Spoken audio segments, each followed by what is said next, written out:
الم نخلقکم من ماء مہین، استفہام کا ہے، کیا سوال کرنے کے لیے ہے۔ لم نخلقکم، ہم نے پیدا نہیں کیا، کم آپ کو، من ماء مہین، پانی سے، مہین جو کہ حقیر ہے۔ ہا واو اور نون اس کا روٹ ہے، ہا واو اور نون، اور اس کا معنی ہوتا ہے کم، کم مطلب مرتبے کے لحاظ سے کم۔ اور کبھی کبھی یہ لفظ اس طرح استعمال ہوتا ہے کہ وہ مرتبے میں کم نہیں، لیکن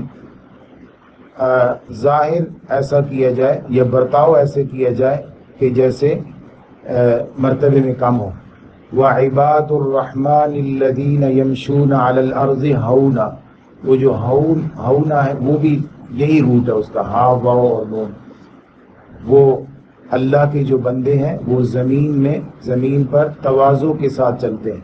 تو تواضع کے ساتھ چلنا مرتبے میں کم ہے نہیں، لیکن برتاؤ ایسے کیا جا رہا ہے، چلا ایسا جا رہا ہے، لوگوں کے ساتھ بات چیت ایسے کی جا رہی ہے جیسے وہ بہت بڑا آدمی نہ ہو بلکہ انہی کے لیول کا آدمی ہو۔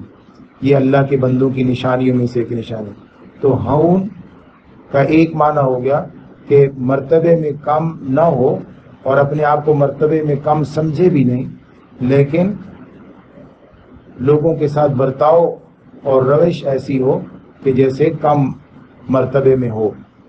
اور دوسرا اس کا معنی یہ ہوتا ہے کہ وہ مرتبے میں اور مقام میں کم ہو بھی، اس کے لیے ذلیل کا لفظ بھی استعمال ہوتا ہے۔ قرآن مجید میں یہ لفظ مختلف شکلوں میں، کبھی واو کے ساتھ، کبھی یا کے ساتھ، اور کبھی الف کے ساتھ آیا ہے، یعنی اس کا جو درمیان والا حرف ہے عین کلمہ وہ تبدیل ہوتا رہا ہے۔ اس کے روٹ میں ہے واو، یعنی ہا واو اور نون۔ من ماء مہین، حقیر پانی سے پیدا کیا۔ فجعلناہ، پس ہم نے کر دیا اس کو، فی قرار مکین، مکین مکان سے ہے جگہ، اور قرار ٹھہرا ہوا، ایک مکان پر ٹھہرا ہوا بنا دیا ہم نے۔ یہ انسان کی ابتدا ہے، ایک بچے کی ابتدا ہے، اور اس ابتدا کے منظر کو یہاں بیان کیا جا رہا ہے۔ الی قدر معلوم، ایک وقت مقررہ تک اور مدت مقررہ تک، قدر 9 مہینے، اس سے کچھ اوپر یا کچھ نیچے، یا کسی اگر انسانوں کی بات نہ کی جائے، باقی جتنے بھی مخلوقات ہیں، جانور ہیں، ان کے بچے جو ہیں وہ کم سے کم مقدار میں بھی، بہت کم مقدار میں بھی ٹھہرتے ہیں رحم مادر میں۔ الی قدر معلوم فقدرنا، پس ہم نے، اب یہ قدرہ جو لفظ ہے اس کے اگر معنی میں غور کیا جائے تو قادر، قدرت والا، اور تقدیر، یہ سارے ایک ہی روٹ سے لفظ ہیں، اور ان کا معنی مقرر کرنا ہوتا ہے۔ اللہ رب العزت نے چیزوں کو 2 طریقے سے مقرر فرمایا۔ ایک تو وہ کہ جس میں اللہ رب العزت نے چیز کی تکمیل اور اس کی ابتدا دونوں اپنے ہاتھ میں رکھی، دونوں اللہ رب العزت نے خود فرمائی۔ اور ایک وہ کہ جس کی ابتدا تو اللہ رب العزت نے خود فرمائی اور اس کی تکمیل کے قوانین مقرر فرما دیے، لیکن اس کی تکمیل انسان کے ہاتھ سے ہوتی رہتی ہے۔ اس کو اللہ رب العزت نے انسان کے ہاتھ میں دے دیا ہے، انسان خود اس میں تکمیل کرتا رہتا ہے۔ کھجور کی گٹلی سے کھجور کا درخت نکلے گا، یہ اللہ رب العزت نے اپنے ہاتھ میں رکھا ہے، لیکن ایک کھجور کی گٹلی کس جگہ پہ لگائی جائے گی اور کس جگہ پہ پودا اگایا جائے گا اور وہ پودا کب اگایا جائے گا، یہ انسان کے اختیار میں دے دیا، انسان کو اس کا اختیار دے دیا۔ تو اللہ رب العزت قادر خود ہے، لیکن اس نے ایک چیز کی تکمیل کے لیے انسان کو استعمال فرمایا۔ خود قادر ہے، دیکھا جائے تو قادر مکمل طور پر خود ہے، لیکن اس کی تکمیل کے لیے انسان کو مقرر فرمایا کہ وہ اس کی گٹھلی کو کسی جگہ پہ بوتا ہے اور وہاں سے ایک درخت اگتا ہے، اور اس درخت کو پروان چڑھانا ہے یا نہیں چڑھانا یہ انسان خود ڈیسائیڈ کر لیتا ہے.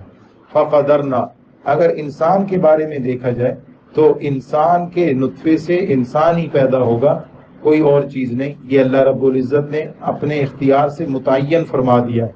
البتہ کب کس کو پیدا ہونا ہے اور جو ہے وہ کس کے بارے میں کس کے ہاں کون سا بچہ پیدا ہوگا، یہ بھی اللہ رب العزت نے اپنے اختیار میں رکھا ہے، اپنے قبضہ قدرت میں رکھا ہے.